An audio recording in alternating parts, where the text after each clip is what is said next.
इनके पदवंदन किए नाशै विघ्ने नारायणं नमस्कृत्यं नरं चैव नरोत्तमं देवीं सरस्वतीं व्यासं ततो जयमुदीरये। शिलालीलाय की भक्तवत्सल भगवान की बाबूजी महाराज की देवर्षि महाराज की जय जय श्री राधे जय जय श्री राधे जय जय श्री राधे।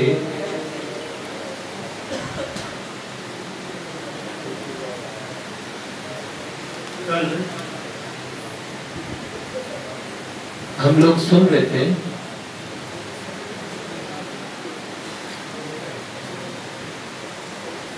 पूज्य बाबूजी की तंत्र साधनाओं में रुचि के विषय में।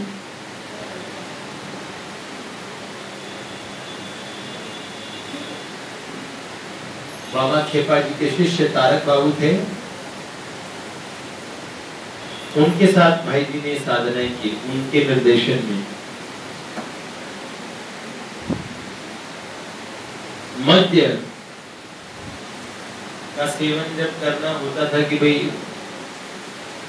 तंत्र में पंच मकार होते हैं, मीन,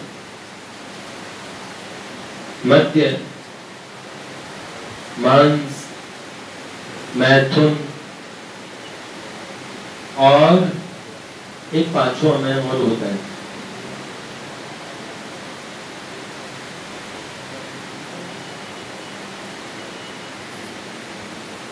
पांचों का अलग अलग मतलब है,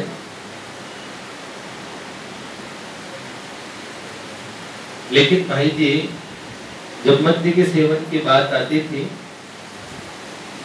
तो शरबत का भोग लगाते थे, और जहां बलि की बात होती थी वह सब्जियों का भोग लगाते थे। सब्जी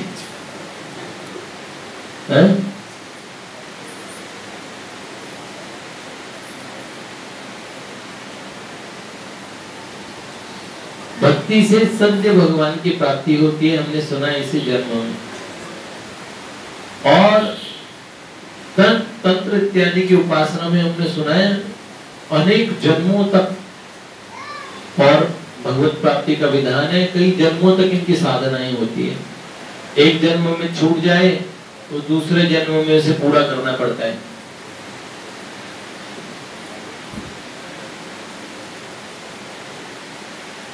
सर्वानंद जी नाम के एक तंत्र के आचार्य हुए हैं, और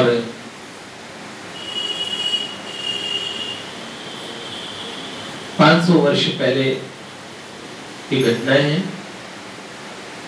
आज भी वो विद्यमान हैं। उन्होंने शरीर नहीं छोड़ा, और इसी समय भी सौभाग्यशालियों को या साधना के पथ पे चलने वालों को उनके दर्शन होते हैं। उन्हें तंत्र के गुह्यतम काय व्यूह के अंदर में उन्हें शामिल किया गया। उनके जीवन की बहुत अच्छी घटनाएं हैं।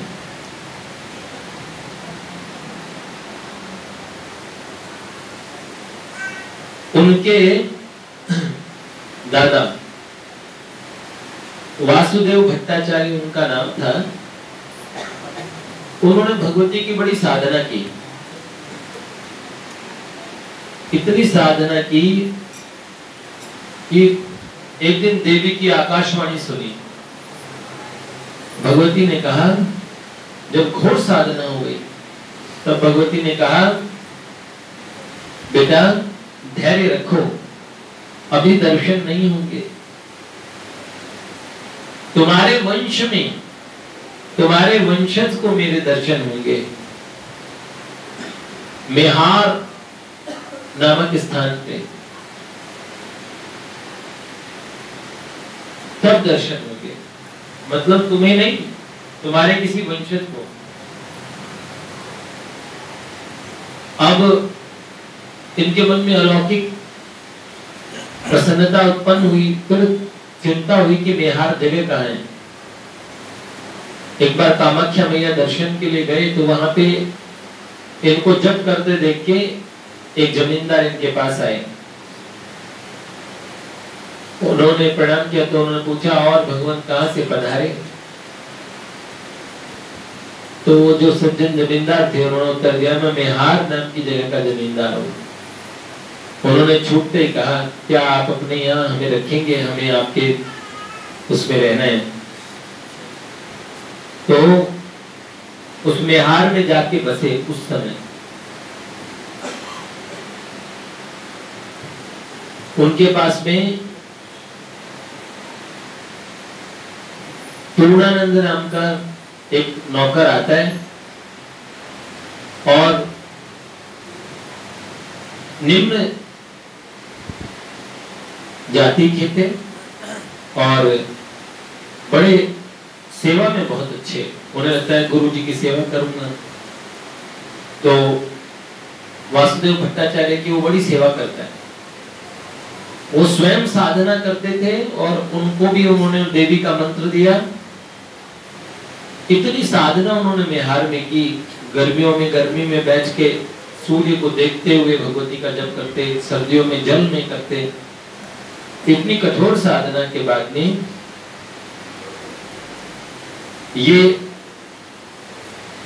दोबारा देवी की आकाशवाणी होती है और उन्होंने कहा, बेटा इस जन्म में नहीं होगा,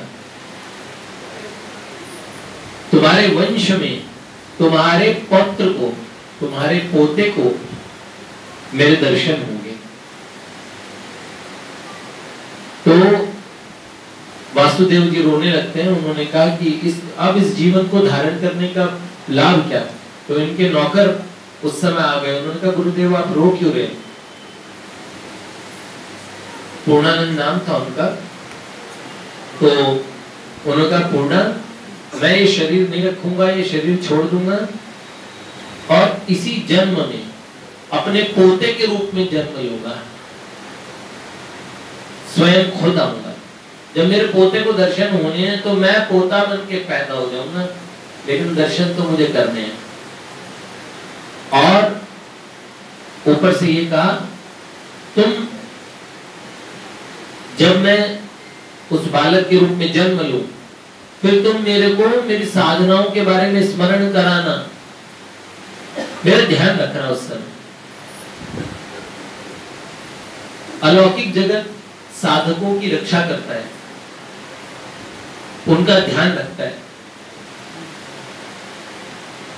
तो ध्यान रखने का मतलब इस जीवन का ध्यान नहीं, आगे आने वाले जितने जीवन है, कब कितनी बार शरीर बदलेंगे और कौन सी साधना होगी, कौन से मार्ग पे पहुंच जाएंगे। जब तक पहुंच नहीं जाएंगे तब तक आध्यात्मिक जगत में अलौकिक शक्तियां उस साधक के इर्द गिर्द मंडराती रहती हैं। और उन्होंने कहा, जब मैं वो उस बालक के रूप में जन्म ले लूं तो तुम हमारे घर में ही रहना, जाना मत, और पुत्र बन के मैं ही आऊंगा। ये घटना होती है और वो शरीर छोड़ देते हैं। वो नौकर साधना करता है और उनके घर में रहता है। कालांतर में उनके और पुत्र के एक पुत्र होता है, पर वो इतना जड़ बुद्धि था, इतना मूर्ख था, लोग उसकी जड़ बुद्धि के कारण परेशान हो गए। इतने पंडितों के, ज्ञानियों के वंश में ऐसा मूर्ख पैदा हो गया और उसकी मूर्खता के चर्चे दूर दूर तक। 37 वर्ष की आयु हो गई, तब तक मूर्ख ही थे। घर वालों ने सोचा कि पत्नी लाने पे थोड़ा समझदार हो जाए, तो पत्नी विवाह हो गया तो मूर्ख पति के साथ पत्नी भी, बल्लभा नाम की पत्नी थी, वो भी एकदम परेशान। उनके संतान भी हो गई, बेटा शिवनाथ उसका नाम था, वो भी अपने पिता मूर्ख का बेटा ऐसे से। पर ये पूर्णानंद जो नौकर थे, ये सारी दुनिया में उनको बचा के रखते। बार बार जब उस बालक का तिरस्कार होता, जब उसकी बेइज्जती होती, तो बार बार गले से लगा के उसे प्यार करते। बचपन से उसे प्रेम करते थे, बचपन से। और अपने गुरुदेव के नैन नक्श जैसा कह रहे हैं, ये हूबहू है तो मेरे गुरु जैसा, लेकिन इस पे ऐसा कलंक, ये इतनी मूर्खता इसमें, और ये कैसे हो सकता है? इतने ज्ञानी गुरुदेव थे और ये, लेकिन गुरु के वचनों पे श्रद्धा थी। उनका जो भी हो, मेरे गुरुदेव ने मुझे जाते हुए कहा था कि ध्यान रखना उसका। एक दिन क्या हुआ, वहां के जमींदार की और जो सभा थी, उस सभा के अंदर में इनसे, सर्वानंद जी से जानबूझ के मजाक में जमींदार पूछ रहा था, बताओ तिथि क्या है?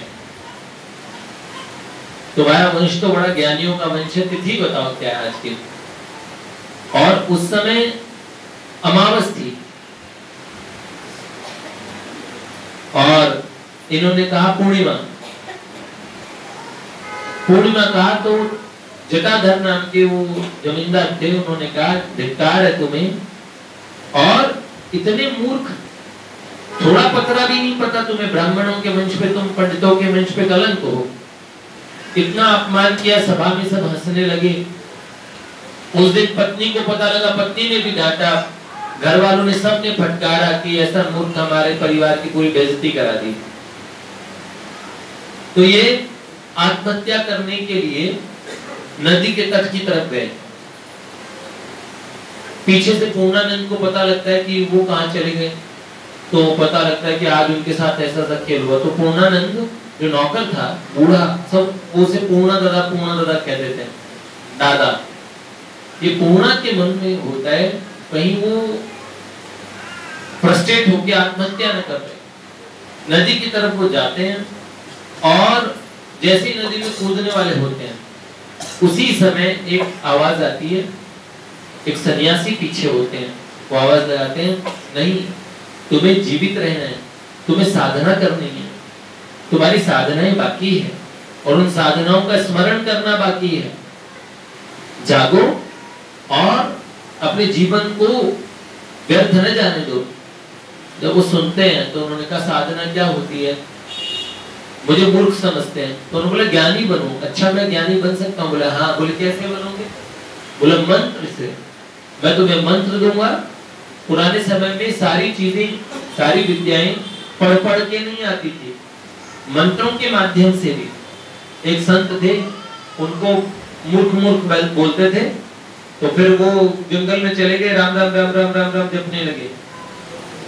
इतना राम नाम जपा उन्होंने, अपने होशोहवास में राम नाम की तार नहीं छोड़ी। वो देवर्षि नारद जी महाराज प्रकट हो गए, मस्तक पे हाथ रखा, उन्होंने कहा आज से तुम्हें सब शास्त्रों का ज्ञान हो जाएगा।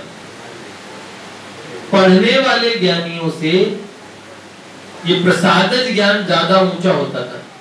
पंडित कविराज गोपीनाथ को हनुमान जी ने प्रकट होकर कह दिया कि 3 दिन में जो भी शास्त्र देखोगे वो सारे शास्त्र मन में आ जाएंगे। ये प्रसादज ज्ञान था। तो पंडित जी से बढ़ के मुझे लगता है कि आधुनिक जगत में इतना ज्ञान बहुत असंभव जैसा होता है।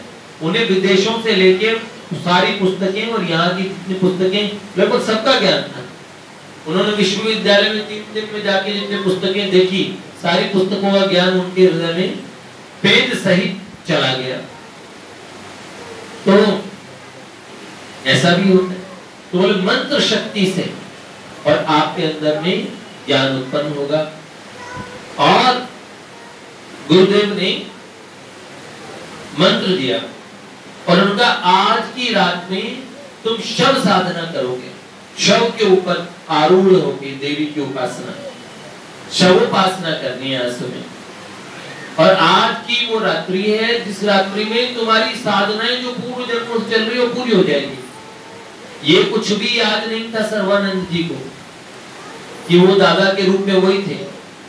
और उसी समय जंगल में उन्होंने कहा अब आप तो मेरे को मेरी साधना कराओ।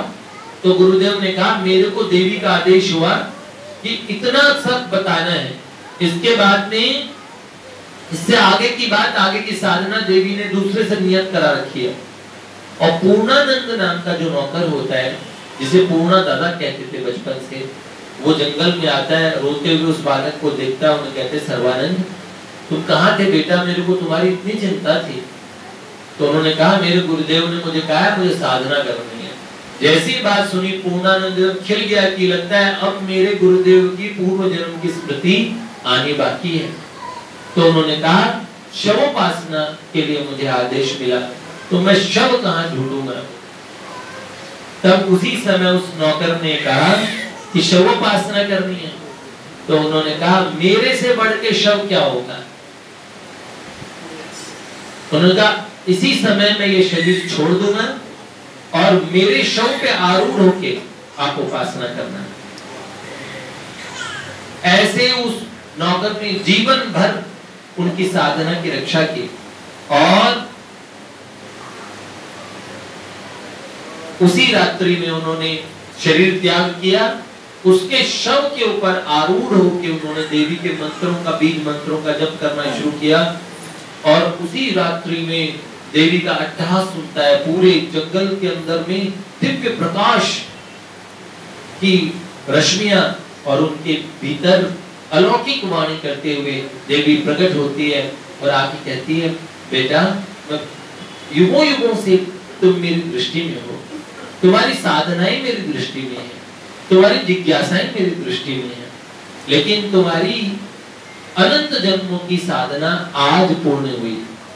जब कभी हमें लगता है कि इनको तो तत्काल भगवान का अनुभव हो गया, हो सकता है उन्होंने पूर्व जन्म में साधनाएं की।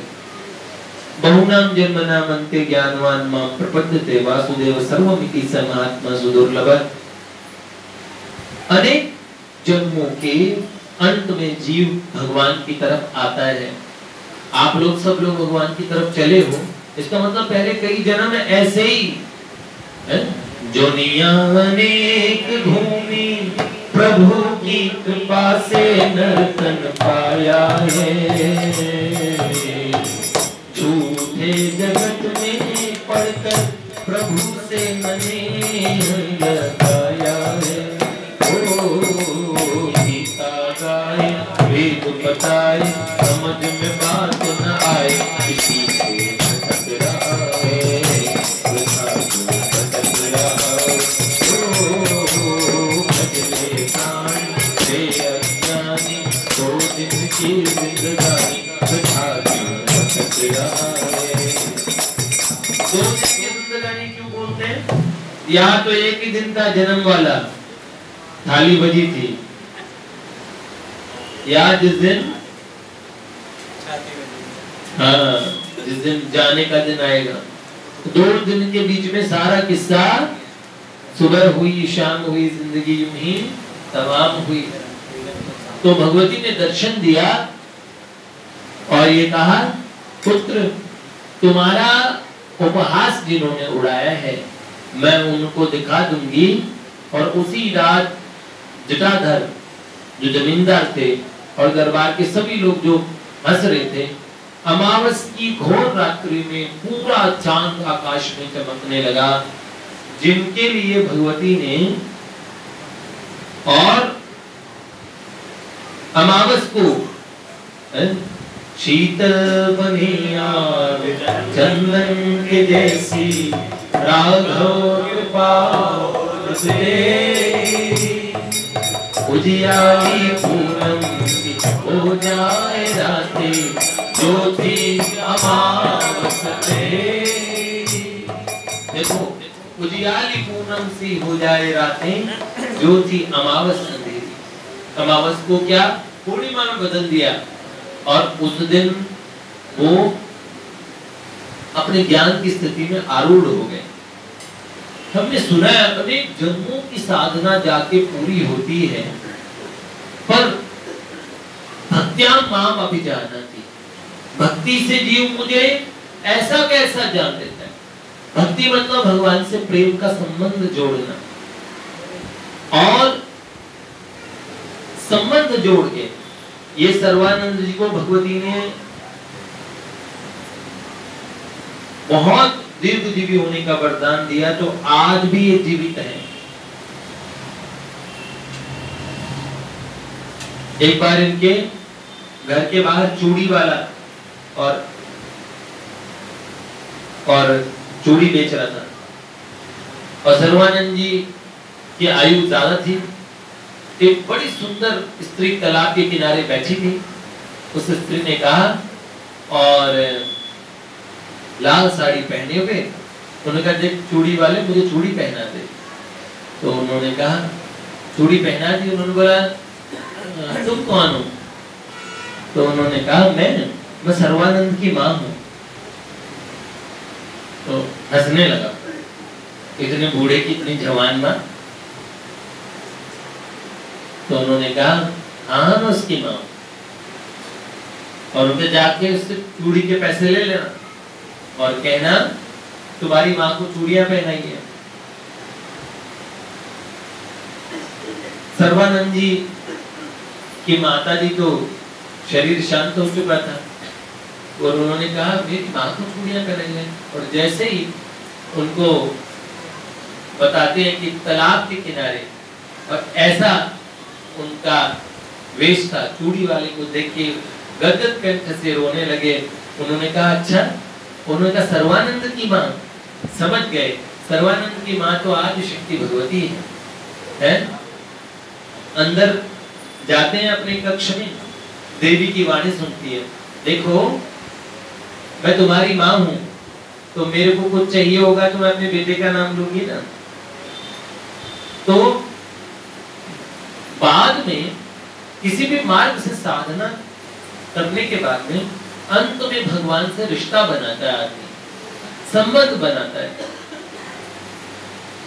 चाहे भक्त भगवान का हो, ब्रह्म तू हो जी, तू ठाकुर हो चेरो, तात मात गुरु सखा, सब विधि तुमेरो, कोई मोहि ना तेरी वाणी सुहावे, सब विधि तुलसी कृपालु, चरण शरण पावे।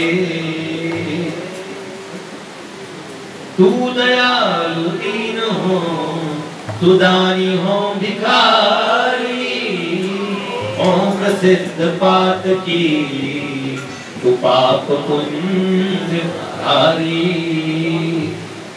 तो भैया अंत में सब चीज करने के बाद में, कलयुग में तो भगवान नाम का मार्ग बड़ा निरापद है, इसमें बीच में प्राण छूट भी जाएंगे।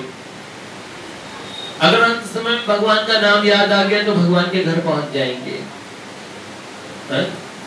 राम का नाम लेकर जो मर जाएंगे, वो अमर नाम दुनिया में कर जाएंगे। ये न पूछो कि मर के किधर जाएंगे, वो जिधर भेज देंगे उधर जाएंगे, वो जिधर भेज देंगे। आपकी इच्छा है। हाँ, लेकिन भाई जी ने भी एक काल में तंत्रोपासना की थी। आगे क्रांतिकारियों के उनके दल का बताया कैसे काम करते थे। इसमें कहा कि उनकी कार्य प्रणाली क्या थी। पैसों की कमी पड़ती थी क्रांतिकारियों के इनके ग्रुप को, तो डाका मारते थे। तो भाई जी थोड़े दयालु हृदय के थे, लेकिन क्रांतिकारियों का मार्ग पसंद था, तो थे उस ग्रुप में। तो क्या करते थे लड़के, हथियारों से लैस होके जाते थे। जिसके घर में डाका मारना होता था, बहुत अमीर, पता है कि ये खूब नामी ग्रामी, इसके बाद नाम शनाम दौलत है, तो उसके घर में जाते थे।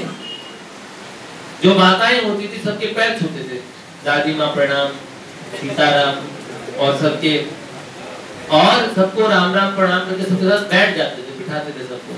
देखिए देश इस समय बहुत खतरे में है, हम आपके घर को लूटने आए हैं। तो भारत माता को धन की आवश्यकता है, तो इस पर्याप्त पुण्य कार्य के लिए आप जो उचित समझे उतना ला दीजिए। आपके पास जो बहुत एक्स्ट्रा हो, नहीं हमें लूटना पड़ेगा। तो बड़ा प्रेम से समझाते थे। तो अधिकांश लोग, माताएं अपने जेवर निकाल के देती, बहुत सारे जो बहुत अमीर होते थे वो धन भी ला के देते थे, प्रसन्न हो जाते थे इनकी बातें सुन के। लेकिन जो नहीं मानते थे उनको ये प्रेम पूर्वक बांध देते और फिर धन लूट के लाते थे। ये धन लूटने की शैली। पर जो धन आया उस धन में से एक पैसे का पान भी नहीं खाया कभी किसी ने। देश का पैसा देश के लिए, एक एक पैसे पाई पाई का हिसाब। इतने धीरे धीरे, क्योंकि सभी क्रांतिकारियों के जो मुकदमे होते थे उसमें भाई जी आगे बढ़ चढ़ के सहायता करते थे, वकील करवाना, ये करना वो करना, तो गवर्नमेंट की नजर में चढ़ गए और राजद्रोहियों की सूची में इनका नाम डाल दिया। और एक बार तो घर की तलाशी लेने पुलिस पहुंच गई, सन 1914 की बात है। इनके ऊपर कोई केस करना चाहती थी पुलिस, लेकिन इनके ससुर जी थे श्री मंतू लाल जी सरावगी, ये बीच में ना आते, इनकी जानकारी थी बड़े अधिकारियों से, तो इन्होंने बीच में मामला शांत करा दिया। लेकिन पुलिस इस ताक में थी, कब ये हनुमान प्रसाद पोद्दार नाम के जो व्यक्ति है, ये बड़ा सक्रिय कार्य करता है, इनको पकड़ना है, इन पे कोई केस ठोकना है, ऐसा। उसी समय हिंदू सभा के, हिंदू महासभा के मंत्री थे वहां के, और अल्फ्रेड थिएटर में गांधी जी आए रंगून से, तब उनको अभिनंदन पत्र दिया। भाई जी से पहली भेंट थी उनकी। गोपाल कृष्ण गोखले, लोकमान्य तिलक से भी कलकत्ता में आगमन में ये सब भाई जी से मिलने आते थे। और महामना मदन मोहन मालवीय जी को विश्व हिंदू पर ये बनारस हिंदू यूनिवर्सिटी की स्थापना करनी थी, तो उन्हें चंदा चाहिए था। तो घनश्याम दास बिड़ला जी से सबसे भाई जी नहीं मिलवाया।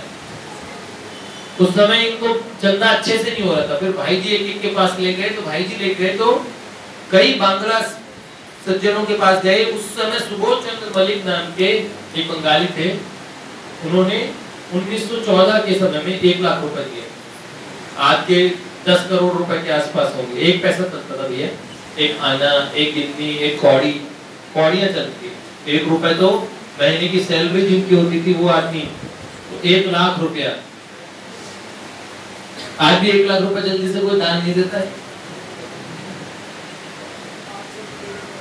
500 रुपए देते तो लोग लिखवाते हैं, है ना? तो फिर मदन मोहन मालवीय जी को ये ले गए थे।